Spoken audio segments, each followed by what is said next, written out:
Hello, welcome to my channel. My name is Eric Miller. I'm a musician and artist, and today I'm going to be reacting to Finneas O'Connell talking about production. If you don't know who that is, then he's most well known for being Billie Eilish's brother, as well as probably just the most well known producer in the world.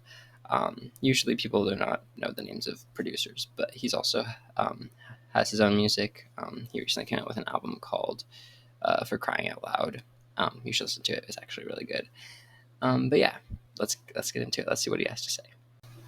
I'm gonna turn on my light because it's like dark in here. All right, there we go. All right, let's do this. There's no wrong way to write a song, but once you're able to identify those things, you're able to identify a lot of commonality in music.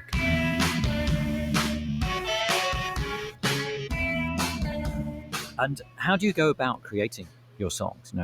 Yeah, it's all different every time. I started making music as a 12-year-old. Relatable. I didn't know how to produce or anything, so I knew a little bit of piano. I was sort of a remedial pianist, remedial guitarist. So I would play the 2-3 chords I knew and make up words and melodies over that.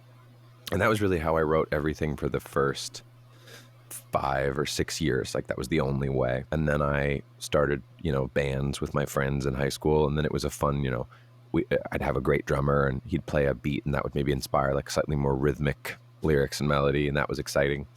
And then as I got a little bit older, throughout high school, I was like trying to figure out how to produce. And so that was the other thing, was making little instrumental loops with MIDI tracks and writing over those, because they do inspire different things. I think it would be hard to write an incredible rap over something with no rhythm at all to sort of play off of, and it can be done, and great rappers do it, but it's more typical to write more rhythmic lyrics over.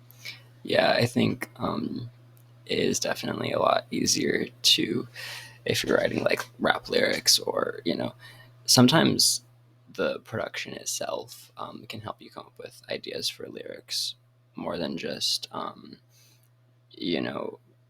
the chords, which is something I've kind of learned recently when making my own music, is like sometimes you can be more inspired by just like the drum beat moreover than like just if you were like just playing a piano or whatever. But yeah, over rhythm. So yeah. I read that you went on a production course with your mum.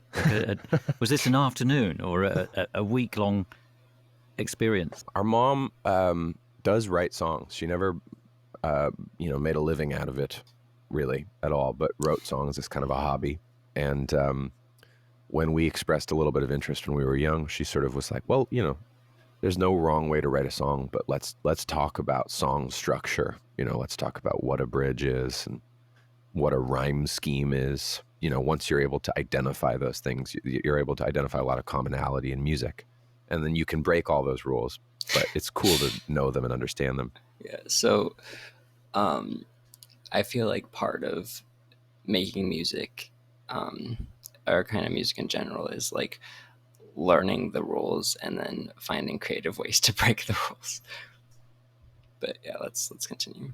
But there was never any production, but in terms of songwriting, it was really fun. It was cool. She'd sort of be like, because I think sometimes as a songwriter, you feel a lot of pressure to like express your innermost, really bare your soul. And she really instilled in us a kind of a like, yes, but also you could just write a song that's made up, that's about something else. And I remember one time she sort of suggested that we write a song about like a plot of a TV show, but you put yourself in the shoes of some character on TV.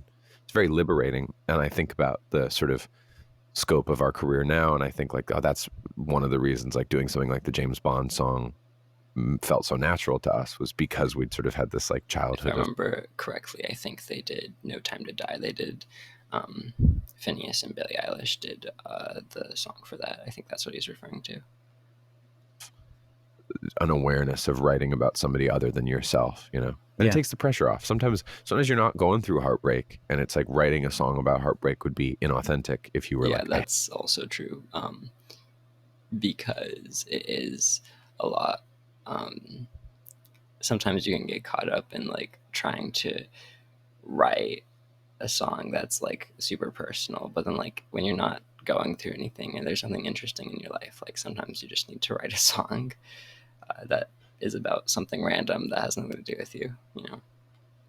I have Yeah. to feel it, you know. Yeah, totally. Yeah. But it sounds like, you know, that whole part of growing up, you were Yeah. surrounded by a milieu of creativity, Yep. but also discussion of Yeah, music, yeah. discussion of songs, what they were all about, both Yes. within your family, but Yep. also with your friends. Yeah, yeah. And you were clearly somebody who was gripped by it. I was obsessed with music, yeah, from the time I was about 10, 11. I mean, I listened to music growing up constantly, but then, you know, I mean, yeah, I remember having this little stupid MP3 player. Like when iPod was getting big, I couldn't afford an iPod, so I had like whatever the thing that and then I'd like load LimeWire songs onto it, which isn't stealing, so I'm saying it on this show. It was, you know, it was file sharing. It's a different thing.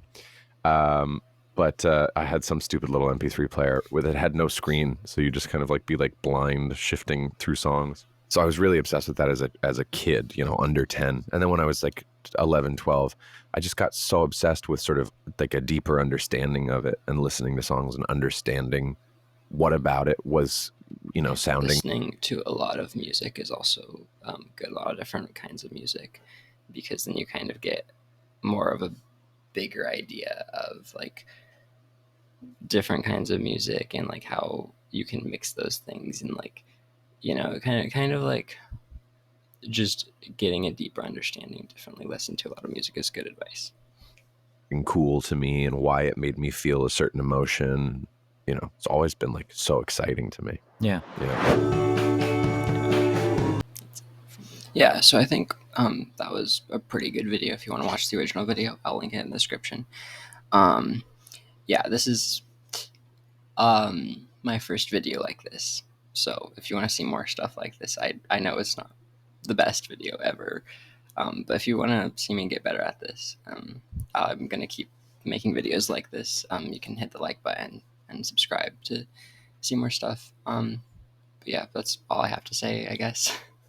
So, farewell.